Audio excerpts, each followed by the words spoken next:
ਤੁਸੀਂ ਸੁਣ ਰਹੇ ਹੋ Chawla news network Toronto CNN Toronto. ਸਾਹਿਬ ਵੈਰੀ ਗੁੱਡ ਮਾਰਨਿੰਗ ਜੀ, ਸਤਿ ਸ਼੍ਰੀ ਅਕਾਲ। ਸਤਿ ਸ਼੍ਰੀ ਅਕਾਲ ਜੀ, ਅਰਸ਼ ਮਿਹਰਬਾਨੀ ਸਾਰੇ ਸਰੋਤਿਆਂ ਦਰਸ਼ਕਾਂ ਨੂੰ ਵੀ ਜੀ ਆਇਆਂ ਨੂੰ। ਜੌਲ ਸਾਹਿਬ ਆਓ ਫਿਰ ਕੁਝ ਚੋਣਵੀਆਂ ਖਬਰਾਂ ਸਾਂਝੀ ਕਰੀਏ ਸਾਡੇ ਦਰਸ਼ਕਾਂ ਤੇ ਸਰੋਤਿਆਂ ਦੇ ਨਾਲ। ਐਂਡ ਪ੍ਰੈਪਰੇਸ਼ਨਸ ਹੋ ਰਹੀਆਂ ਨੇ ਜੀ for free dental treatment in Canada. So Canada ਸਰਕਾਰ reportedly working on dental coverage for children jede age 12 years and under. Wow, that's a very good initiative jo kar bhi rahi hai ji, parantu an annual household income should be less than $90,000.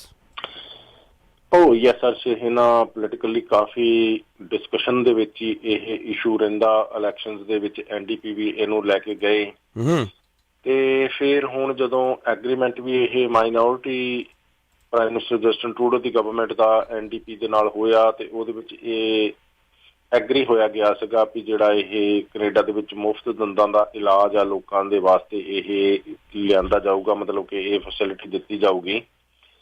ਫਿਰ ਹੁਣ ਕਰਦਿਆਂ ਕਰਾਉਂਦਿਆਂ ਇਹ ਹੈ ਜੀ ਵੀ ਕਿਉਂਕਿ ਵੱਡਾ project ਹੈ, ਵੈਸੇ 5 ਬਿਲੀਅਨ ਮਤਲਬ ਡਾਲਰ ਆ ਜਿਹੜੇ ਉਹ ਸੈਟ ਅਸਾਈਡ ਵੀ ਕੀਤੇ ਹੋਏ ਆ, ਸਰਕਾਰ ਨੇ ਇੱਕ ਪਾਸੇ ਰੱਖੇ ਹੋਏ ਨੇ ਬਚਾ ਕੇ ਕਹਿ ਲਓ। ਇਸ ਹੀ ਸਹੂਲਤ ਦੇ ਵਾਸਤੇ ਜਿਹੜੀ ਕਿ ਲੋਕਾਂ ਨੂੰ ਦੇਣੀ ਹੈ ਤੇ ਮਤਲਬ ਐਨੂਅਲੀ $1 ਬਿਲੀਅਨ ਤੋਂ ਵੀ ਜ਼ਿਆਦਾ ਜਿਹੜਾ GP ਇਸਦਾ ਜਿਹੜਾ ਬਜਟ ਆ ਆਉਣ ਵਾਲੇ ਫਿਊਚਰ ਦੇ ਵਿੱਚ ਹੋ ਸਕਦਾ ਜੀ। ਪਰ ਹੁਣ ਇਸ ਸਭ ਕੁਝ ਨੂੰ ਤੁਸੀਂ ਜਿਸ ਤਰ੍ਹਾਂ ਦੱਸਿਆ ਵੀ ਬੱਚਿਆਂ ਦੇ ਲਈ ਤਿਆਰੀ ਕੀਤੀ ਜਾ ਰਹੀ ਆ, ਮਤਲਬ ਉਹਨਾਂ ਦਾ ਇਹ ਆ ਵੀ ਪੜਾਅਵਾਰ ਉਹਨਾਂ ਨੇ ਲਾਗੂ ਕਰਨੀ ਆ 2025 ਤੱਕ ਐਟ ਦਾ ਐਂਡ, ਜਾਣੀ ਕਿ ਵੀ ਇਹਦੇ ਵਿੱਚ ਇਹੀ ਆ ਵੀ ਜਿਹੜੇ ਲੋ ਇਨਕਮ ਤੇ ਮਿਡਲ ਕਲਾਸ ਫੈਮਲੀਜ਼ ਹੈਗੀਆਂ ਉਹਨਾਂ ਦੇ ਵਿੱਚ ਜਿਹੜੇ ਇਹ ਟੀਨਏਜਰਸ ਬੱਚੇ ਹੈਗੇ ਆ ਜਾਂ ਫਿਰ ਸੀਨੀਅਰਸ ਹੈਗੇ ਆ ਜਾਂ ਫਿਰ ਖਾਸ ਤੌਰ ਤੇ ਜਿਹੜੇ ਡਿਸੇਬਲ ਲੋਕ ਆ ਜੀ ਵੀ ਉਹਨਾਂ ਨੂੰ ਪਹਿਲ ਦੇ ਆਧਾਰ ਤੇ ਉਸ ਤੋਂ ਬਾਅਦ ਫਿਰ ਬਾਕੀ ਦਾ ਜਿਹੜਾ ਪਲਾਨ ਆ ਇਹ ਵਰਕਆਊਟ ਕੀਤਾ ਜਾਂਦਾ ਰਹੂਗਾ। ਸੋ ਇਹ ਜਿਹੜਾ ਪ੍ਰੋਮਿਸ ਜਾਣੀ ਕਿ ਇਹਨਾਂ ਦਾ ਸੀਗਾ ਆਪਸ ਦੇ ਵਿੱਚ ਐਗਰੀਮੈਂਟ, ਉਹਦੇ ਮੁਤਾਬਕ ਗਵਰਨਮੈਂਟ ਦੇ ਵੱਲੋਂ ਲੱਗਦਾ ਜੀ ਵੀ ਐਟਲੀਸਟ ਕੰਮ ਕੀਤਾ ਜਾ ਰਿਹਾ ਇਸ ਤੇ ਵੀ ਉਹਨਾਂ ਨੇ ਰਿਫਿਊਜ਼ ਨਹੀਂ ਕੀਤਾ ਵੀ ਅਸੀਂ ਨਹੀਂ ਕਰ ਸਕਦੇ ਤੇ ਕੀਤਾ ਹੋਇਆ ਕੋਈ ਵਾਅਦਾ ਜਿਹੜਾ ਐਗਰੀਮੈਂਟ ਦੇ ਵਿੱਚ ਸੀਗਾ। ਤੇ ਜਿਸ ਕਰਕੇ ਵੀ ਸਰਕਾਰ ਟੁੱਟ ਜੇ ਲੱਗ ਰਿਹਾ ਵੀ ਸਰਕਾਰ ਕੋਈ ਨਾ ਕੋਈ ਇੰਡੀਕੇਸ਼ਨ ਦਿੰਦੇ ਰਹਿਣਾ ਚਾਹੁੰਦੇ ਆ ਵੀ ਅਸੀਂ ਕੁਛ ਨਾ ਕੁਛ ਇਹਦੇ ਤੇ ਕਰ ਰਹੇ ਹਾਂ ਜੀ। ਤੇ 2025 ਤੇ ਲੱਗ ਚੱਗੇ ਜਾ ਕੇ ਜਦੋਂ ਜਾਣੀ ਕਿ ਅਗਲੀ ਇਲੈਕਸ਼ਨ ਦਾ ਟਾਈਮ ਹੀ ਹੋ ਜਾਣਾ ਆ, ਉਦੋਂ ਤਾਂ ਕਿ ਜਾ ਕੇ ਫਿਰ ਜ਼ੋਰ ਸ਼ੋਰ ਦੇ ਨਾਲ ਇਹਨੂੰ ਪ੍ਰਚਾਰਿਆ ਵੀ ਜਾ ਸਕੇਗਾ ਵੀ ਇੱਕ ਪਾਰਟੀ ਕਹੇਗੀ ਆ ਦੇਖੋ ਜੀ ਅਸੀਂ ਕਰਾ ਲਿਆ, ਦੂਜੀ ਕਹੇਗੀ ਦੇਖੋ ਜੀ ਅਸੀਂ ਕਰਤਾ। ਉਸ ਲਿਹਾਜ਼ ਨਾਲ ਇਹ ਆ ਜੀ ਵੀ ਹੁਣ ਇਹ ਸਭ ਤੋਂ ਪਹਿਲਾਂ ਜਾਣੀ ਕਿ 90,000 ਤੋਂ ਘੱਟ ਐਨੂਅਲ ਇਨਕਮ ਵਾਲੀਆਂ ਜਿਹੜੀਆਂ ਫੈਮਲੀਜ਼ ਆ ਉਹਨਾਂ ਦੇ 12 ਸਾਲ ਜਾਂ ਉਸ ਤੋਂ ਛੋਟੀ ਉਮਰ ਦੇ ਜਿਹੜੇ ਬੱਚੇ ਆ ਉਹਨਾਂ ਨੂੰ ਡੈਂਟਲ ਕਵਰੇਜ ਆ ਜਿਹੜੀ ਉਹ ਪਹਿਲਾਂ ਮਿਲ ਸਕਦੀ ਹੈ। ਇੱਕ ਲੜਕੀ ਦੀ ਡੈਥ ਹੋਈ ਹੈ ਜੀ ਜੌਲ ਸਾਹਿਬ, ਫੀਮੇਲ, ਕਾਫੀ ਇੰਟਰਸਟਿੰਗ ਹੈ ਸਟੋਰੀ। ਫੀਮੇਲ ਡਿੱਗੀ ਬਾਰ ਦੇ ਵਿੱਚ, she collapsed in Brampton Saturday around 2 ਵਜੇ, ਪਰੰਤੂ ਕੁਛ ਘੰਟੇ ਪਹਿਲੋਂ ਅਰਾਊਂਡ 5 ਵਜੇ ਔਰ 8 ਵਜੇ ਉਹ ਆਲਰੇਡੀ ਚਾਰਜ ਹੋ ਚੁੱਕੀ ਸੀ OPP ਵੱਲੋਂ for impaired driving। Oh yes, ਬਿਲਕੁਲ। ਅਸੀਂ ਦੇਖੋ ਫਿਰ ਆਪਾਂ ਹਰ ਵੀਕਐਂਡ ਤੇ ਗੱਲ ਕਰਨੀ ਪੈਂਦੀ ਆ ਜਦੋਂ ਖਤਮ ਹੁੰਦਾ ਵੀ ਹਾਂਜੀ ਕਿੰਨੇ ਕੁ ਜ਼ਖਮੀ ਹੋਏ, ਕਿੰਨੀਆਂ ਕੁ ਮੌਤਾਂ ਹੋਈਆਂ ਜਾਂ ਕੀ ਬਣਿਆ ਵੀ ਜਾਣੀ ਰਾਤ ਦੇ ਕਹ ਲਓ ਕਿ ਸਵੇਰ ਦੇ ਅੰਮ੍ਰਿਤ ਵੇਲੇ ਤੱਕ ਉੱਥੇ ਬਹਿ ਕੇ ਸ਼ਰਾਬਾਂ ਵਗੈਰਾ ਪੀਣ ਦਾ ਜੋ ਕੁਝ ਇਹ ਮਤਲਬ ਸਿੱਟੇ ਪ੍ਰਾਪਤ ਹੁੰਦੇ ਆ ਆਮ ਤੌਰ ਤੇ ਵੀਕਐਂਡ ਤੋਂ ਬਾਅਦ ਉਹ ਤਾਂ ਡਿਸਕਸ ਹੁੰਦੇ ਰਹਿੰਦੇ ਆ। ਪਰ ਜਾਣੀ ਕਿ ਨਾਈਟ ਕਲੱਬ 12 ਇਹ ਕਲਚਰ ਸਾਰੀ ਰਾਤ ਬੈਠ ਕੇ ਉੱਥੇ ਪੀਵੀ ਜਾਵੋ ਵੀ ਮਤਲਬ ਇਸ ਚੀਜ਼ ਦਾ ਲਾਭ ਕੀ ਹੋਇਆ ਸਮਾਜ ਦੇ ਵਿੱਚ, ਇਹ ਨਹੀਂ ਕਦੇ ਕਿਸੇ ਨੇ ਦੱਸਿਆ ਵੀ ਇਹਨਾਂ ਦਾ ਲਾਭ ਕੀ ਆ। ਪਰ ਆਹ ਨੁਕਸਾਨ ਮਤਲਬ ਇਹ ਕੁੜੀ ਜਾਣੀ ਕਿ ਸ਼ਰਾਬ ਪੀ ਕੇ ਪਹਿਲਾਂ ਜਿਸ ਤਰ੍ਹਾਂ ਤੁਸੀਂ ਕਿਹਾ ਵੀ ਗੱਡੀ ਚਲਾ ਰਹੀ ਸੀ ਲੰਡਨ ਦੇ ਵਿੱਚ OPP ਨੇ ਜਾਣੀ ਇਹਨੂੰ ਚਾਰਜ ਕੀਤਾ। ਅੱਛਾ, ਚਾਰਜ ਕਰਨ ਤੋਂ ਬਾਅਦ ਉਹ ਤਕਾਲਾਂ ਨੂੰ ਜਾਣੀ 8 ਵਜੇ ਦੀ ਗੱਲ ਆ ਇਹ ਹੈ ਨਾ, ਸ਼ੁੱਕਰਵਾਰ ਦੀ। ਉਸ ਤੋਂ ਬਾਅਦ ਫਿਰ ਜਾਣੀ ਰਾਤ ਨੂੰ 2 ਵਜੇ ਅੱਧੀ ਰਾਤ ਤੋਂ ਬਾਅਦ ਜਾਣੀ ਇਹ ਕੋਲੈਪਸ ਹੋਈ ਆ ਬਰੈਂਪਟਨ ਦੇ ਵਿੱਚ ਬਾਰ ਦੇ ਵਿੱਚ। ਤੇ ਫਿਰ ਜਦੋਂ ਉੱਥੇ ਜਾਣੀ ਐਂਬੂਲੈਂਸ ਤੇ ਪੁਲਿਸ ਸੱਦੇ ਗਏ ਆ ਵੀ ਜਾਣੀ ਇਹਦੀ ਮੌਤ ਹੀ ਹੋ ਗਈ ਸੀਗੀ। ਵੀ ਹੁਣ ਐਸਾ ਕੀ ਇਹਨੇ ਖਾ ਪੀ ਲਿਆ, ਬਾਕੀ ਚਲੋ ਉਹਦੇ ਜਿਹੜਾ ਪੋਸਟਮਾਰਟਮ ਆ ਉਹਦੀ ਰਿਪੋਰਟ ਆ ਰਹੀ ਹੈ ਜਾਂ ਫਿਰ ਇਹਦੇ ਵਿੱਚ ਹੁਣ ਜਿਹੜੇ ਓਨਟਾਰੀਓ ਦੇ ਪੁਲਿਸ ਨੂੰ ਇਨਵੈਸਟੀਗੇਟ ਕਰਦੇ ਨੇ ਸਪੈਸ਼ਲ ਇਨਵੈਸਟੀਗੇਸ਼ਨ ਯੂਨਿਟ, ਉਹ ਵੀ ਇਹਦੇ ਵਿੱਚ SIU ਸ਼ਾਮਲ ਹੋ ਗਏ ਆ। ਉਹਨਾਂ ਨੇ ਬਕਾਇਦਾ ਤੌਰ ਤੇ ਇਹਦੇ ਵਾਸਤੇ ਜਿਹੜੀ ਇਨਵੈਸਟੀਗੇਟਰਸ ਦੀ ਇੱਕ ਟੀਮ ਆ ਉਹ ਗਠਿਤ ਕੀਤੀ ਆ ਵੀ ਦੇਖਿਆ ਜਾਵੇ ਤੇ ਜਦੋਂ ਇਹ ਚਾਰਜ ਹੋਈ ਆ ਉਦੋਂ ਕੀ ਸਰਕਮਸਟੈਂਸਸ ਸੀਗੇ, ਉਦੋਂ ਕੋਈ ਗਲਤੀ ਤਾਂ ਨਹੀਂ ਹੋਈ ਤੇ ਜਾਂ ਫਿਰ ਉੱਥੇ ਬਾਰ ਦੇ ਵਿੱਚ ਜਾ ਕੇ ਇਸਨੇ ਕੁਝ ਖਾ ਪੀ ਲਿਆ ਐਸਾ ਜਿਹੜਾ ਕਿ ਵੀ ਜਾਣੀ ਇਹਦੀ ਮੌਤ ਦਾ ਕਾਰਨ ਬਣਿਆ। ਸੋ ਇਹ ਮੈਡੀਕਲੀ ਵੀ ਜਾਣੀ ਰਿਪੋਰਟ ਜਿਹੜੀ ਆ ਡਿਪੈਂਡ ਕਰੂਗੀ ਕਿ ਵੀ ਉਸ ਦੇ ਵਿੱਚ ਕੀ ਆਉਂਦਾ। ਪਰ ਇਹ ਆਪਣੇ ਬਾਅਦ ਆਪ ਦੇ ਵਿੱਚ ਅਜੀਬੋ ਗਰੀਬ ਗੱਲ ਹੈ ਵੀ ਕੁਝ ਘੰਟੇ ਪਹਿਲਾਂ ਉਹ ਅਜੇ ਚਾਰਜ ਹੋਈ ਆ, ਸ਼ਰਾਬਣ ਕਹਿ ਲਓ ਵੀ ਸ਼ਰਾਬ ਪੀ ਕੇ ਗੱਡੀ ਚਲਾਉਣ ਦੇ ਦੋਸ਼ ਦੇ ਵਿੱਚ। ਉਸ ਤੋਂ ਬਾਅਦ ਇੱਕ ਨਾਈਟ ਕਲੱਬ ਜਾਂ ਬਾਰ ਦੇ ਵਿੱਚ ਜਾ ਕੇ ਜਾਣੀ ਉਹ ਕੋਲੈਪਸ ਹੋ ਗਈ ਹੈ ਤੇ ਉਸ ਤੋਂ ਬਾਅਦ ਰਾਤ ਨੂੰ ਮਤਲਬ 2 ਵਜੇ ਉਹਦਾ ਜਿਹੜਾ ਜਦੋਂ ਐਂਬੂਲੈਂਸ ਆਏ ਨੇ ਤੇ ਫਿਰ ਸਾਰਾ ਕੁਝ ਦੇਖਿਆ ਗਿਆ ਤੇ ਉਸ ਦੇ ਹਿਸਾਬ ਨਾਲ ਵੀ ਜੀ।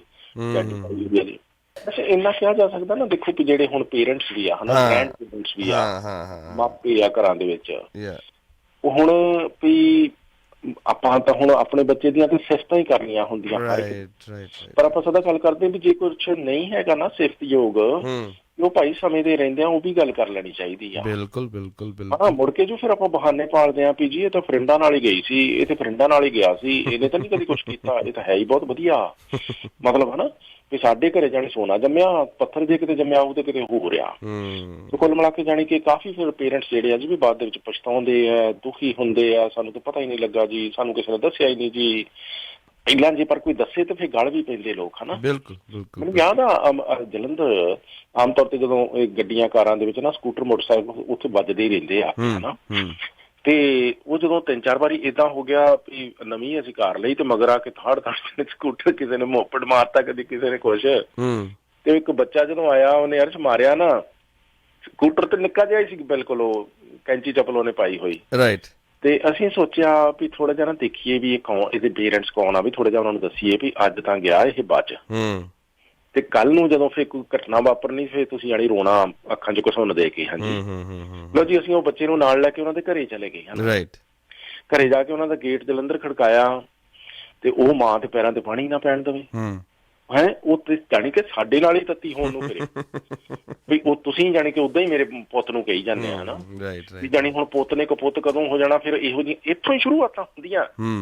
ਬੱਚਾ ਜਦੋਂ ਗਲਤੀ ਕਰਦਾ ਉਹਦੀ ਗਲਤੀ ਮਨਾਉਣ ਦੀ ਬਜਾਏ ਅਸੀਂ ਉਹਨੂੰ ਹੋਰ ਮਸ਼ਰਾਉਨੇ ਆ, ਚਮਲਾਉਨੇ ਆ। ਬਿਲਕੁਲ ਗਲਤ ਵੀ ਕੀਤਾ ਕੋਈ ਗੱਲ ਨਹੀਂ, ਅਸੀਂ ਤੇਰੀ ਢਾਲ ਬਣ ਕੇ ਤੇਰੇ ਪਿੱਛੇ ਖੜੇ ਆ, ਏਦਾਂ ਤੁਰਿਆ ਚੱਲ ਬਹੁਤ ਵਧੀਆ ਕਰ ਰਿਹਾ ਤੂੰ। ਜਦੋਂ ਇੱਕ ਗਲਤ ਕੰਮ ਕਰ ਰਹੇ ਬੱਚੇ ਨੂੰ ਉਹਦੇ ਮਾਂ ਪਿਓ ਸ਼ਹਿ ਦੇ ਰਹੇ ਆ ਵੀ ਹਾਂਜੀ ਤੇਰੇ ਮਗਰ ਆ, ਤੇਰੀ ਜ਼ਮਾਨਤ ਕਰਾਉਣ ਨੂੰ ਤਿਆਰ ਆ, ਵਕੀਲ ਲਈ ਵੱਡਾ ਚੈੱਕ ਲਿਖ ਲਿਆ, ਗੱਡੀ ਭਰ ਕੇ ਆ ਗਏ ਆ, ਤੂੰ ਚਿੰਤਾ ਨਾ ਕਰ। ਉਹਦੇ ਨਾਲ ਉਹਨੂੰ ਲੱਗਦਾ ਵੀ ਮੈਂ ਜੋ ਕੁਛ ਚੰਦ ਚਾੜਿਆ ਬਹੁਤ ਵਧੀਆ ਕੰਮ ਕੀਤਾ ਤਾਂ ਹੀ ਭੱਜੇ ਫਿਰਦੇ ਮੇਰੇ ਲਈ। ਸੋ ਇਸ ਕਰਕੇ ਬੜੀ ਮੁਸ਼ਕਿਲ ਨਾਲ ਜੀ ਅੱਧਾ ਘੰਟਾ ਸਾਨੂੰ ਲੱਗ ਗਿਆ। ਉਹ ਬੀਬੀ ਨੂੰ ਠੰਡ ਅਸੀਂ ਕੀਤਾ, ਗੱਲ ਕੀਤੀ ਉਹਦੇ ਨਾਲ, ਐਂਡ ਤੇ ਜਾ ਕੇ ਉਹਦਾ ਬਾਪ ਵੀ ਆ ਗਿਆ ਹਨਾ। ਇਹ ਮਤਲਬ ਸਾਡਾ ਟਾਈਮ ਉਹਨਾਂ ਤੇ ਲੱਗਾ ਪਰ ਐਟ ਦਾ ਐਂਡ ਉਹ ਮੰਨ ਗਏ ਕਿ ਹਾਂਜੀ ਸਾਨੂੰ ਥੋੜਾ ਜਿਹਾ ਕੇਅਰਫੁਲ ਰਹਿਣ ਦੀ ਲੋੜ ਆ। ਨਿੱਕੇ ਜਿਹੇ ਬੱਚੇ ਨੂੰ ਅਸੀਂ ਸਕੂਟਰ ਦੇ ਕੇ ਚੱਪਲਾਂ ਪਵਾ ਕੇ ਤੋਰਿਆ ਹੋਇਆ ਹੈ, ਕੋਈ ਉਹਦੇ ਹੈਲਮਟ ਨਹੀਂ ਪਾਇਆ, ਕੋਈ ਕੁਛ ਨਹੀਂ ਪਾਇਆ। ਤੇ ਉਹਨੇ ਆ ਕੇ ਸਾਡੀ ਕਾਰ ਜਦੋਂ ਮਾਰੀ ਪਿੱਛੇ ਸਕੂਟਰ ਤੇ ਮੈਂ ਉਹਨੂੰ ਪੁੱਛਿਆ ਕਾਕਾ ਕੀ ਗੱਲ ਹੋਈ, ਕਹਿੰਦਾ ਜੀ ਮੇਰੇ ਸਕੂਟਰ ਦੀਆਂ ਤਾਂ ਬ੍ਰੇਕਾਂ ਹੈ ਨਹੀਂ, ਮੈਨੂੰ ਪਤਾ ਨਹੀਂ ਲੱਗਾ। ਹੁਣ ਜਿਹੜੇ ਸਕੂਟਰ ਦੀਆਂ ਬ੍ਰੇਕਾਂ ਹੈ ਨਹੀਂ ਪਿਆ ਕਰੋ ਤੇ ਪੇਰੈਂਟਸ ਨੂੰ ਨਹੀਂ ਪਤਾ ਸਾਡੇ ਸਕੂਟਰ ਕਈ ਹੈ ਜੀ। ਇਸ ਕਰਕੇ ਇਹ ਆ ਵੀ ਪੇਰੈਂਟਸ ਜਿਹੜੇ ਫਿਰ ਬਾਅਦ ਦੇ ਵਿੱਚ ਜਿੱਦਾਂ ਪਹਿਲਾਂ ਆਪਾਂ ਜਾਣੀ ਲੱਛੇਦਾਰੀ ਕਰੀ ਜਾਂਦੇ ਗੱਲਾਂ ਸਿਫਤਾਂ ਤੇ ਹਨਾ, ਉਹ ਫਿਰ ਜਾਣੀ ਕਿ ਲੌਂਗ ਟਰਮ ਦੇ ਵਿੱਚ ਜਾ ਕੇ ਚੀਜ਼ਾਂ ਜਿਹੜੀਆਂ ਪੇ ਕਰਨੀਆਂ ਪੈਂਦੀਆਂ, ਫਿਰ ਸੱਚਾਈਆਂ ਨੂੰ ਆਪਾਂ ਲੁਕਾਉਂਦੇ ਫਿਰਦੇ ਹਾਂ। ਸੋ ਇਸ ਕਰਕੇ ਥੋੜ੍ਹਾ ਜਿਹਾ ਬਹੁਤ ਸਮਝ ਤੋਂ ਕੰਮ ਲੈਣ ਦੀ ਲੋੜ ਆ ਵੀ ਜੇ ਭਾਈ ਤੁਹਾਡੇ ਬੱਚੇ ਬਾਰੇ ਸਮਝਦੇ ਰਹਿੰਦਿਆਂ ਕੋਈ ਆ ਕੇ ਭੈਣ ਭਰਾ ਦੱਸ ਰਿਹਾ, ਬਹੁਤ ਧਿਆਨ ਨਾਲ ਉਹ ਗੱਲ ਸੁਣ ਕੇ ਡਿਊ ਡਿਲੀਜੈਂਸ ਪਹਿਲਾਂ ਵਰਤੋ ਤਾਂ ਕਿ ਆਪਾਂ ਅੱਖਾਂ 'ਚ ਘਸੁੰਨ ਬਾਅਦ ਦੇ ਵਿੱਚ ਦੇਣੇ ਨਾ ਪੈਣ। ਜੌਹਰ ਸਾਹਿਬ, ਡੇਂਗੂ ਇੰਡੀਆ ਬਾਰੇ ਸੁਣਿਆ ਸੀ ਕਿ ਡੇਂਗੂ ਇੰਡੀਆ ਦੇ ਵਿੱਚ ਕਾਫੀ ਹੈ, ਪਰੰਤੂ ਟੋਰਾਂਟੋ ਪਬਲਿਕ ਹੈਲਥ ਇਸ ਵੇਲੇ ਕਹਿ ਰਹੀ ਕਿ ਡੇਂਗੂ ਸਾਡੇ ਸ਼ਹਿਰ ਦੇ ਵਿੱਚ ਵੀ ਆ ਚੁੱਕਿਆ ਹੈ। ਇਹ ਹਰ ਸਾਲ ਹੀ ਕਿਉਂਕਿ ਮੱਛਰ ਜਦੋਂ ਪੈਦਾ ਹੋਣ ਦੀ ਰੁੱਤ ਆ ਜਾਂਦੀ ਨਾ, ਇਹ ਸਾਉਣ ਮਹੀਨਾ ਜਦੋਂ ਵੈਸੇ ਚੱਲਦਾ ਬਾਰਿਸ਼ਾਂ ਵਾਲਾ, ਕਿਉਂਕਿ ਆ ਪਿਛਲੇ ਦਿਨੀ ਤਾਂ ਚਲੋ ਔੜ ਬਥੇਰੀ ਲੱਗੀ ਆ, ਸੋਕਾ ਪਿਆ ਰਿਹਾ, ਕਈ ਦਿਨ ਮੀਂਹ ਜਿਹੜਾ ਨਹੀਂ ਪਿਆ। ਆ ਰਾਤੀ ਥੋੜਾ ਜਿਹਾ GTA ਦੇ ਵਿੱਚ ਆਪਾਂ ਦੇਖਿਆ ਵੀ ਥੋੜਾ ਹਲਕੀ ਤੋਂ ਦਰਮਿਆਨੀ ਕਿਤੇ ਹੋਈ ਆ ਵਰਖਾ। ਪਰ ਕੁੱਲ ਮਿਲਾ ਕੇ ਜਾਣੀ ਕਿ ਇਹ ਸਮਝਿਆ ਜਾਂਦਾ ਵੀ ਜਿਹੜਾ ਇਹ ਜਿਹੜਾ ਡੇਂਗੂ ਦਾ ਮੱਛਰ ਹੈ ਨਾ ਬੜਾ ਸਪੈਸ਼ਲ ਹੁੰਦਾ, ਖਾਸ ਵੈਸੇ ਹਨਾ ਜੀ, ਕਿਉਂਕਿ ਜਿਹੜਾ ਵਾਇਰਸ ਆ ਉਹ ਐਕਸਪਰਟਸ ਵੀ ਦੱਸਦੇ ਆ ਵੀ ਹਰ ਮੱਛਰ ਦੇ ਵਿੱਚ ਨਹੀਂ ਹੁੰਦਾ। ਤੇ ਇਹ ਜਿਹੜਾ ਮੱਛਰ ਹੈ ਜਾਣੀ ਸਾਫ਼ ਸੁਥਰੀਆਂ ਥਾਵਾਂ ਤੇ ਰਹਿਣ ਦਾ ਆਦੀ ਹੁੰਦਾ, ਉੱਥੇ ਹੀ ਪਨਪਦਾ ਜ਼ਿਆਦਾ ਜੀ। ਸਿੱਲੀਆਂ ਥਾਵਾਂ ਤੇ ਜਦੋਂ ਆਮ ਤੌਰ ਤੇ ਲੋਕ ਸਾਫ਼ ਸਫਾਈ ਕਰਦੇ ਘਰਾਂ ਦੀਆਂ, ਜਾਂ ਜਿੱਥੇ ਥੋੜਾ ਪਾਣੀ ਇਕੱਠਾ ਹੋ ਗਿਆ, ਕਈ ਦਿਨੋਂ ਇਕੱਠਾ ਹੋਇਆ ਰਿਹਾ, ਸੋ ਇਸ ਤਰ੍ਹਾਂ ਦੀਆਂ ਥਾਵਾਂ ਤੇ ਜਾਣੀ ਕਿ ਵੀ ਉਹ ਜਿਹੜਾ ਮੱਛਰ ਆ ਹੌਲੀ ਹੌਲੀ ਇਕੱਠਾ ਹੋ ਕੇ ਤੇ ਫਿਰ ਵੱਧਦਾ ਫੁੱਲਦਾ।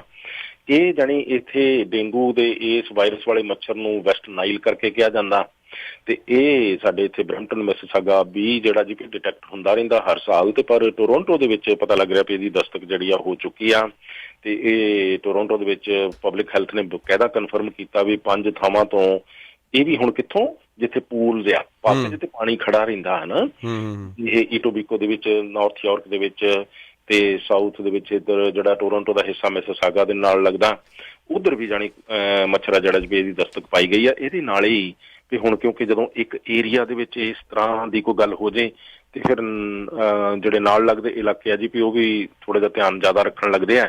ਇਸੇ ਕਰਕੇ ਇਹ ਪੀਲ ਪਬਲਿਕ ਹੈਲਥ ਨੇ ਪਿਛਲੇ ਸਾਲ ਵੈਸੇ ਪਹਿਲਾਂ ਕਨਫਰਮ ਕੀਤਾ ਸੀ ਵੀ ਵੈਸਟ ਨਾਈਲ ਦਾ ਇਹ ਮੱਛਰ ਸਾਡੇ ਇੱਥੇ ਮਿਸਿਸਾਗਾ ਬਰੈਂਪਟਨ 'ਚ ਹੈ, ਪਰ ਇਸ ਵਾਰ ਟੋਰੰਟੋ ਦੇ ਵਿੱਚ ਪਹਿਲਾਂ ਦਸਤਕ ਹੋਈ ਹੈ। ਪਰ ਟੋਰੰਟੋ ਤੋਂ ਮਿਸਿਸਾਗਾ ਗਾਂ ਐਂਟਰ ਹੁੰਦਿਆਂ ਕਿਹੜਾ ਉਹਨੂੰ ਵੀਜ਼ਾ ਲੈਣਾ ਪੈਣਾ, ਆ ਵੀ ਸਕਦਾ ਜੀ ਉੱਡ ਕੇ। ਐਜੂਕੇਸ਼ਨ ਮਿਨਿਸਟਰੀ ਨੇ ਕੱਲ ਕਨਫਰਮ ਕੀਤਾ ਹੈ ਕਿ no need for masks in school. ਇਹਦੇ ਵਿੱਚ teachers, students and staff of Ontario including Mississauga, Brampton, Caledon ਦੇ ਵਿੱਚ ਜਿਹੜੇ ਵੀ ਸਟਾਫ ਨੇ, ਸਟੂਡੈਂਟਸ ਨੇ, ਜੋ ਵੀ ਸਕੂਲ ਦੇ ਵਿੱਚ ਕੰਮ ਕਰਦੇ ਨੇ, ਉਹਨਾਂ ਨੂੰ ਮਾਸਕ ਮੈਂਡੇਟਰੀ ਨਹੀਂ ਹੋਵੇਗੀ। ਜੋਲ ਸਾਹਿਬ ਹਾਂਜੀ, ਵੈਸੇ ਜਦੋਂ ਸਕੂਲ ਇਹ ਸਮਰ ਦੇ ਵਿੱਚ ਹੁਣ ਬ੍ਰੇਕ ਹੋਈ ਆ ਉਸ ਤੋਂ ਪਹਿਲਾਂ ਵੀ ਨਹੀਂ ਸੀ ਮਾਸਕ ਮੈਂਡੇਟਰੀ, ਪਰ ਉਸ ਤੋਂ ਬਾਅਦ ਫਿਰ ਆਪਾਂ ਦੇਖਿਆ ਵੀ ਹਜੇ ਲਗਾਤਾਰ ਦੇ ਨਾਲ ਜਿਹੜੇ ਕੋਵਿਡ ਦੇ ਇਹ ਕੇਸਿਸ ਆ ਇਹ ਸਾਹਮਣੇ ਆਉਂਦੇ ਰਹਿੰਦੇ ਆ। ਇੱਥੋਂ ਤੱਕ ਕਿ ਇੰਟਰਨੈਸ਼ਨਲੀ ਜਿਹੜੇ ਬਾਹਰੋਂ ਲੋਕ ਇੱਥੇ ਕੈਨੇਡਾ 'ਚ ਆਉਂਦੇ ਆ ਉਹਨਾਂ ਦੇ ਲਈ ਵੀ ਜਿਹੜੀਆਂ ਅਜੇ ਕੁਝ ਰਿਸਟ੍ਰਿਕਸ਼ਨਸ ਆ ਏਅਰਪੋਰਟਸ ਤੇ ਲਾਗੂ ਆ, ਟੈਸਟਿੰਗ ਵਗੈਰਾ ਦੀਆਂ ਤੇ ਵੈਕਸੀਨੇਸ਼ਨ ਵੀ ਨਾਲ ਹੀ ਆ। ਸੋ ਹਜੇ ਵੀ ਕੋਵਿਡ ਆਪਾਂ ਇਹ ਵੀ ਦੇਖ ਲਿਆ ਕਿ ਹਰੇਕ ਹਫ਼ਤੇ ਲਗਭਗ 40-50 ਮੌਤਾਂ ਜਿਹੜੀਆਂ ਕੋਵਿਡ ਕਰਕੇ ਸਾਡੇ ਓਨਟਾਰੀਓ ਪ੍ਰੋਵਿੰਸ ਦੇ ਵਿੱਚ ਹੀ ਹੋ ਰਹੀਆਂ, ਭਾਵੇਂ ਕਿ ਇਹ ਪਿਛਲੇ ਕੁਝ ਸਮੇਂ ਦੇ ਮੁਕਾਬਲੇ ਤੇ ਜਾਣੀ ਅੱਧੀਆਂ ਹੁਣ ਰਹਿ ਚੁੱਕੀਆਂ, ਪਰ ਡੈਥਸ ਆ ਜਿਹੜੀਆਂ ਅਜੇ ਵੀ ਡੇਲੀ ਬੇਸਿਸ ਤੇ ਸਾਡੇ ਇੱਥੇ ਰਿਪੋਰਟ ਕੀਤੀਆਂ ਜਾਣਾ ਜਾ ਰਹੀਆਂ। ਪਰ ਕੁੱਲ ਮਿਲਾ ਕੇ ਜਿੱਥੇ ਹੁਣ ਜੀ ਵੀ ਇਹਦੀ ਰਿਸਰਚ ਆ, ਮੈਡੀਕਲ ਐਕਸਪਰਟਸ ਦੀ ਜਿਹੜੀ ਨੌਲੇਜ ਆ ਉਹ ਪਹੁੰਚ ਗਈ ਆ ਕੋਵਿਡ ਦੇ ਬਾਰੇ 'ਚ ਪਈ, ਹੁਣ ਉਹਨਾਂ ਦੇ ਕੋਲ ਰਿਸੋਰਸਿਸ ਇੰਨੇ ਕੁ ਆ ਗਏ ਆ ਕਿ ਵੀ ਇਹਨੂੰ ਟ੍ਰੀਟ ਕੀਤਾ ਜਾ ਸਕਦਾ, ਡੀਲ ਕੀਤਾ ਜਾ ਸਕਦਾ। ਵੈਕਸੀਨੇਸ਼ਨ ਹੈਗੀ ਆ, ਬਾਕੀ ਟੈਬਲੇਟਸ ਆ ਗਈਆਂ ਤੇ ਜਾਂ ਜਾਣੀ ਕਿ ਅੱਗੇ ਨਾਲੋਂ ਐਡਵਾਂਸਮੈਂਟ ਕਾਫੀ ਹੋਈ ਆ। ਤੇ ਹੁਣ ਫਿਰ ਇਸੇ ਕਰਕੇ ਮਹਿਸੂਸ ਕੀਤਾ ਜਾ ਰਿਹਾ ਕਿ ਸਕੂਲਾਂ ਦੇ ਵਿੱਚ ਜਦੋਂ ਹੁਣ ਸਤੰਬਰ ਦੇ ਪਹਿਲੇ ਹਫ਼ਤੇ ਸਕੂਲ ਖੁੱਲ੍ਹ ਜਾਣੇ ਆ ਓਨਟਾਰੀਓ ਦੇ ਵਿੱਚ, ਤੇ ਵੀ ਜਿਹੜੇ ਸਟੂਡੈਂਟਸ ਹੋਣਗੇ, ਬੱਚੇ ਹੋਣਗੇ, ਟੀਚਰਸ ਹੋਣਗੇ, ਸਕੂਲ ਸਟਾਫ ਹੋਏਗਾ, ਉਹ ਜੇ ਮੰਗਣਗੇ, ਰਿਕੁਐਸਟ ਕਰਨਗੇ ਤਾਂ ਮਾਸਕ ਉਹਨਾਂ ਨੂੰ ਦਿੱਤਾ ਜਾਊਗਾ ਮੁਫਤ ਦੇ ਵਿੱਚ ਪਾਉਣ ਦੇ ਵਾਸਤੇ। ਪਰ ਇਹ ਜ਼ਰੂਰੀ ਨਹੀਂ ਹੋਊਗਾ ਵੀ ਹਰ ਇੱਕ ਲਈ ਸਕੂਲ ਦੇ ਵਿੱਚ ਮਾਸਕ ਪਾਉਣਾ ਜ਼ਰੂਰੀ ਹੈ, ਪਰ ਆਪਣੀ ਸੇਫਟੀ ਦੇ ਲਈ ਜਿਹਨਾਂ ਨੂੰ ਲੱਗੇ ਵੀ ਸਾਨੂੰ ਇਹ ਮਾਸਕ ਪਾਉਣਾ ਚਾਹੀਦਾ ਉਹ ਪਾ ਵੀ ਸਕਦੇ ਹਨ, ਤੇ ਉਹ ਘਰੋਂ ਲਿਆਉਣ ਦੀ ਲੋੜ ਨਹੀਂ। ਮਤਲਬ ਕਿ ਵੀ ਜਿਹੜਾ ਮਾਸਕ ਆ ਜੇ ਉਹ ਚਾਹੀਦਾ ਹੋਵੇ ਤੇ ਸਕੂਲ ਦੇ ਵਿੱਚੋਂ ਹੀ ਰਿਕੁਐਸਟ ਕੀਤਾ ਜਾ ਸਕੇਗਾ ਜੀ। ਜੀ it's time for a change and ਤੁਹਾਨੂੰ ਪਤਾ ਹੀ ਹੈ ਕਿ ਮਿਊਨਿਸਪਲ ਇਲੈਕਸ਼ਨਸ ਦੇ ਦਰਵਾਜ਼ੇ ਖਟਖਟਾ ਰਹੇ ਨੇ ਜੀ, ਐਂਡ ਤੁਹਾਡੇ ਆਪਣੇ ਸਕੂਲ ਟਰਸਟੀ ਕੈਂਡੀਡੇਟ ਵੀਰ ਸਤਪਾਲ ਸਿੰਘ ਜੌਹਲ ਤੁਹਾਡੇ ਨਾਲ ਹਾਜ਼ਰ ਹੈ ਲਾਈਨ ਤੇ। ਵਾਰਡ 9 ਅਤੇ 10 ਕਾਫੀ ਵੱਡਾ ਵਾਰਡ ਹੈ ਜੀ, ਐਂਡ ਜੌਹਲ ਸਾਹਿਬ ਪਹਿਲਾਂ ਤਾਂ ਆਪਾਂ ਥੋੜਾ ਜਿਹਾ ਜਾਣਕਾਰੀ ਦੇ ਦਈਏ ਜੀ ਸਾਡੇ ਰਾਈਡਿੰਗ ਦੀ ਏਰੀਆ ਦੀ, ਉਸ ਤੋਂ ਬਾਅਦ ਫਿਰ ਆਪਾਂ ਜੋ ਬਾਹਰ ਸੁਣਨ ਨੂੰ ਮਿਲ ਰਿਹਾ ਜੀ ਕਾਫੀ ਦਰਸ਼ਕਾਂ ਸਰੋਤਿਆਂ ਜਦੋਂ ਵੀ ਬਾਹਰ ਕਿਸੇ ਨੂੰ ਮਿਲੀਦਾ ਕਿ ਐਤਕੀ ਜੌਹਲ ਸਾਹਿਬ ਹੀ ਅੱਗੇ ਆਉਣਗੇ। ਦੇਖੋ ਜੀ, ਜੋ ਭੈਣ ਭਰਾਵਾਂ ਦੀ ਮਰਜ਼ੀ ਹੋਏਗੀ ਉਹ ਹੋਣਾ। ਤੇ ਗੱਲ ਇਹ ਆ ਜੀ ਵੀ ਕੱਲ ਕੁਝ ਕਾਲਸ ਏਦਾਂ ਦੀਆਂ ਵੀ ਅਰਸ਼ ਆਈਆਂ ਕਿ ਜੀ ਕਾਫੀ ਪ੍ਰਚਾਰ ਹੋਇਆ, ਹੁਣ ਸਾਈਨ ਵੀ ਲਾ ਜਾਓ ਸਾਡੇ, ਹਨਾ।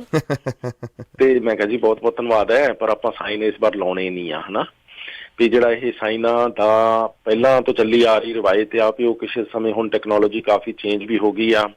ਦੂਸਰਾ ਵੀ ਸਾਈਨ ਵਾਰ ਦੇ ਵਿੱਚ ਇਲੈਕਸ਼ਨ ਦੇ ਵਿੱਚ ਪੈਣਾ ਇਹ ਕੋਈ ਬਹੁਤੀ ਸਿਆਣਪ ਵਾਲੀ ਗੱਲ ਨਹੀਂ, ਕਿਉਂਕਿ ਇੱਕ ਲੀਡਰ ਜੇ ਲੀਡ ਕਰਨਾ ਚਾਹੁੰਦਾ ਕਮਿਊਨਿਟੀ ਨੂੰ ਤੇ ਉਹ ਇੱਕ ਘਰ ਦੇ ਵਿੱਚ ਸਾਈਨ ਲਾਉਣ ਨੂੰ ਜੇ ਦੋ ਲੀਡਰ ਦੀਆਂ ਟੀਮਾਂ ਆਪਸ ਵਿੱਚ ਹੀ ਲੜੀ ਝਗੜੀ ਜਾ ਰਹੀਆਂ, ਕਸ਼ਮਕਸ਼ ਆ, ਤੇ ਉਹਨਾਂ ਨੇ ਫਿਰ ਲੀਡਰਸ਼ਿਪ ਕੀ ਦੇਣੀ ਆ। ਇਸ ਕਰਕੇ ਆਪਾਂ ਐਗਜ਼ਾਮਪਲ ਬਣਨਾ ਚਾਹੁੰਦੇ ਆ ਕਿ ਵੀ ਇਸ ਇਲੈਕਸ਼ਨ ਦੇ ਵਿੱਚ ਸਾਡਾ ਡਿਸੀਜਨ ਇਹ ਆ ਜੀ ਵੀ ਅਸੀਂ ਘਰ ਘਰ ਸਾਈਨ ਨਹੀਂ ਲਾਵਾਂਗੇ ਤੇ ਨਾ ਸਾਈਨ ਪੁੱਛਾਂਗੇ ਭੈਣ ਭਰਾਵਾਂ ਨੂੰ।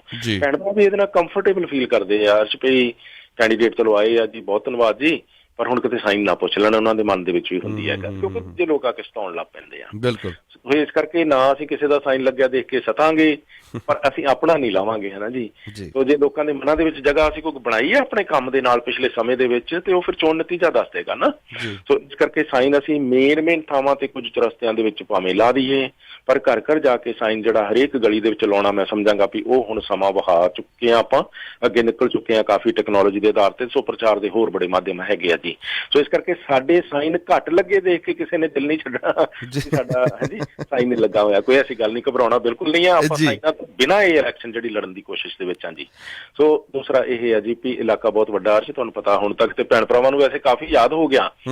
ਫੋਨ ਕਰਕੇ ਕਈ ਵਾਰੀ ਦੱਸਦੇ ਜੀ ਉਹ ਦੇਖੋ 410 ਤੋਂ ਸ਼ੁਰੂ ਹੋ ਜਾਣਾ ਹਾਈਵੇ ਤੋਂ, ਤੇ ਹਾਈਵੇ 50 ਤੇ ਜਾ ਕੇ ਮੁੱਕਣਾ ਹੈ ਜੀ ਸਾਡਾ ਇਲਾਕਾ 2, ਕਿਉਂਕਿ ਐਮਪੀ ਸਾਹਿਬਾਨਾਂ ਦਾ ਏਰੀਆ ਪੈਂਦਾ। ਨਾਲ ਹੀ ਫਿਰ ਉਧਰ ਮੇਫੀਲਡ ਰੋਡ ਤੋਂ ਸ਼ੁਰੂ ਹੋ ਜਾਣਾ ਨਾਰਥ ਦੇ ਵਿੱਚੋਂ ਸਾਊਥ ਤੱਕ, ਕੈਸਲਮੋਰ ਰੋਡ ਤੱਕ, ਬੋਵੇਟ ਡਰਾਈਵ ਤੱਕ, ਹਸਪੀਟਲ ਦੇ ਸਾਰਾ ਮਗਰ ਵਾਲਾ ਇਲਾਕਾ। ਇਹਦੇ ਨਾਲ ਹੀ ਹਾਈਵੇ 50 ਦੇ ਨਾਲ ਜਿਹੜਾ ਜੀਪੀ ਗੋਰ ਰੋਡ ਤੱਕ, ਦਸ਼ਮੇਸ਼ ਦਰਬਾਰ ਗੁਰਦੁਆਰਾ ਸਾਹਿਬ ਦੇ ਸਾਹਮਣੇ ਵਾਲਾ ਇਲਾਕਾ ਸਾਰਾ। ਸੋ ਜਿੱਥੇ ਵੀ ਜੀ ਭੈਣ ਭਰਾ ਸੁਣ ਰਹੇ ਨੇ ਆਵਾਜ਼ ਨੂੰ, ਸਾਡੀ ਆਵਾਜ਼ ਨੂੰ ਵੈਸੇ ਭੈਣ ਭਰਾ ਆਪ ਵੀ ਅੱਗੇ ਪਹੁੰਚਾ ਰਹੇ ਆ। ਇਸੇ ਕਰਕੇ ਅਸੀਂ ਕਹਿ ਰਹੇ ਹਾਂ ਸਾਨੂੰ ਕਿਸੇ ਦੀ ਸਪੈਸ਼ਲ ਕੋਈ ਵੱਡੀ ਟੀਮ ਗਠਿਤ ਕਰਨ ਦੀ ਲੋੜ ਨਹੀਂ, ਸਾਨੂੰ ਬੱਚਿਆਂ ਨੂੰ ਤਕਲੀਫ ਦੇਣ ਦੀ ਲੋੜ ਨਹੀਂ ਵੀ ਘਰੋਂ ਘਰ ਜਾ ਕੇ ਸਾਡਾ ਕਾਰਡ ਦੇ ਕੇ ਆਓ। ਭੈਣ ਭਰਾ ਕਮਿਊਨਿਟੀ ਆਪ ਹੀ ਸਾਡੀ ਟੀਮ ਆ, ਆਪ ਹੀ ਸਾਡਾ ਜਿਹੜਾ ਜੀ ਵੀ ਪ੍ਰਚਾਰ ਜਿੰਨਾ ਕੁ ਹੋਇਆ ਤੁਸੀਂ ਕਰੋ, ਕਰ ਵੀ ਰਹੇ ਹੋ। ਜਿਹੜੇ ਭੈਣ ਭਰਾ ਜਿੰਨਾ ਵੀ ਸਾਥ ਦੇ ਰਹੇ ਆ, ਅਸੀਂ ਜਿੰਨਾ ਧੰਨਵਾਦ ਕਰੀਏ ਉਹ ਥੋੜਾ ਹੈ। ਸੋ ਇਸ ਦੇ ਲਈ ਸਾਰੇ ਭੈਣ ਭਰਾਵਾਂ ਦਾ ਬਹੁਤ ਬਹੁਤ ਧੰਨਵਾਦ। ਅਸੀਂ ਸਤੰਬਰ ਤੇ ਅਕਤੂਬਰ ਦੇ ਵਿੱਚ ਭੈਣ ਭਰਾਵਾਂ ਦੇ ਘਰਾਂ ਦੇ ਵਿੱਚ ਜਾਣ ਦੀ ਕਰਾਂਗੇ ਕੋਸ਼ਿਸ਼, ਪਰ ਕਿਉਂਕਿ ਇਲਾਕਾ ਕਿੰਨਾ ਵੱਡਾ ਹੈ ਹਨਾ, ਨਹੀਂ ਲੱਗਦਾ ਵੀ ਨਹੀਂ ਜਾ ਪਾਉਣਾ। ਤੇ ਪਰ ਫਿਰ ਵੀ ਜਿੱਥੇ ਕਿਤੇ ਨਾ ਵੀ ਗਏ ਹੋਏ ਜੀ, ਸਾਨੂੰ ਆਉਣਾ ਹੀ ਸਮਝ ਕੇ ਤੇ ਵੱਧ ਤੋਂ ਵੱਧ ਸਾਥ ਦੇਣਾ। ਸੋ 7, 8, 9 ਅਕਤੂਬਰ, 14, 15 ਅਕਤੂਬਰ ਤੇ ਇਹਦੇ ਨਾਲ ਹੀ ਫਿਰ 24 ਅਕਤੂਬਰ ਤੇ ਦੀਵਾਲੀ ਵਾਲਾ ਦਿਨ ਹੈ। ਤੇ ਦੀਵਾਲੀ ਵਾਲੇ ਦਿਨ ਦੇ ਰੁਝੇਵਿਆਂ ਨੂੰ ਦੇਖਦੇ ਹੋਏ ਵੋਟ ਜਿਹੜੀ ਆ ਐਡਵਾਂਸ ਦੇ ਵਿੱਚ ਪਾਉਣ ਦੀ ਤੁਸੀਂ ਕੋਸ਼ਿਸ਼ ਕਰ ਲੈਣਾ 7, 8, 9 ਅਕਤੂਬਰ ਨੂੰ ਹੀ। ਸੋ ਬਹੁਤ ਬਹੁਤ ਸਭ ਦਾ ਧੰਨਵਾਦ ਜੀ। 4168953784 4168953784 ਜੌਲ ਸਾਹਿਬ ਦਾ ਨੰਬਰ ਹੈ। ਡਾਇਰੈਕਟਲੀ ਤੁਸੀਂ ਜੌਲ ਸਾਹਿਬ ਦੇ ਨਾਲ ਗੱਲਬਾਤ ਕੀਤੀ ਜਾ ਸਕਦੀ ਹੈ। ਜੌਲ ਸਾਹਿਬ, thank you so much for your time. ਤੁਸੀਂ ਸੁਣ ਰਹੇ ਹੋ Chawla news network Toronto CNN Toronto.